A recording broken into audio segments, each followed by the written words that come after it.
ده انا مش هرميه في الزباله، هوريكم انا بعمل ايه دلوقتي. انا قبل ما ارميه في الزباله بغسله،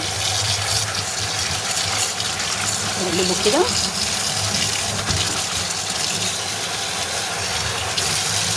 كده، واروح حاطه عليه شويه صابون اهوت، واغسله قبل ما ارميه في الزباله. دي بتعملي كده عشان الزباله لو قعدت يومين ولا حاجه ما يعمليش ريحه في الزباله، سواء بقى شنط فراخ او شنط سمك او شنط اي حاجه.